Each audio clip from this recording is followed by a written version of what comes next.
6 जुलै 2024 रोजी शिक्षण विभाग प्राथमिक व माध्यमिक जिल्हा परिषद पालघर, पंचायत समिती जव्हार शिक्षण विभाग, समाज कल्याण विभाग, सलाम मुंबई फाउंडेशन व नशाबंदी मंडळ महाराष्ट्र राज्य यांच्या संयुक्त विद्यमाने पालघर जिल्ह्यातील जव्हार तालुकास्तरीय तंबाखू मुक्त शाळा या विषयावर प्रशिक्षणाचे आयोजन जिल्हा परिषद शाळा काळीधोंड जव्हार जिल्हा पालघर येथे आयोजन करण्यात आले होते।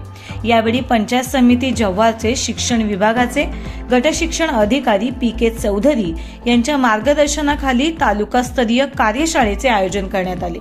प्रशिक्षणाचे प्रास्ताविक रवी बुधर यांनी आलेल्या पाहुण्यांचे स्वागत केले व त्यांना मार्गदर्शन केले।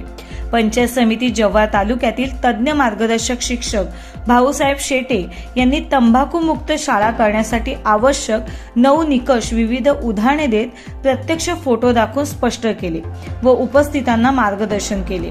याबाबत सविस्तर माहिती देण्यात आली। तसेच कवितांच्या तालात रवी बुधर यांनी तंबाखू मुक्त अभियान याबाबत कविता गायन केले। राजू जगताप यांनीही वेळेवर मार्गदर्शन केले। तसेच जव्हार तालुक्यातील केंद्र प्रमुख यांचे स्वागत जिल्हा परिषद काळीधोंडचे मुख्याध्यापकांनी केले। यावेळेस जव्हार तालुक्यातील तज्ञ मार्गदर्शक शिक्षक शेटेसर, केंद्र प्रमुख 5 मुख्याध्यापक, 10 वळवंटा कासटवाडी, रामखिंड धानोशी, नगरपालिका येथील शिक्षक हे उपस्थित होते। उपस्थित सर्वांना दर्शना मुकणे यांनी तंबाखू मुक्तची शपथ घेऊन सर्व प्रशिक्षणार्थ्यांकडून वधवून घेतली व सदर प्रशिक्षणाची सांगता करण्यात आली।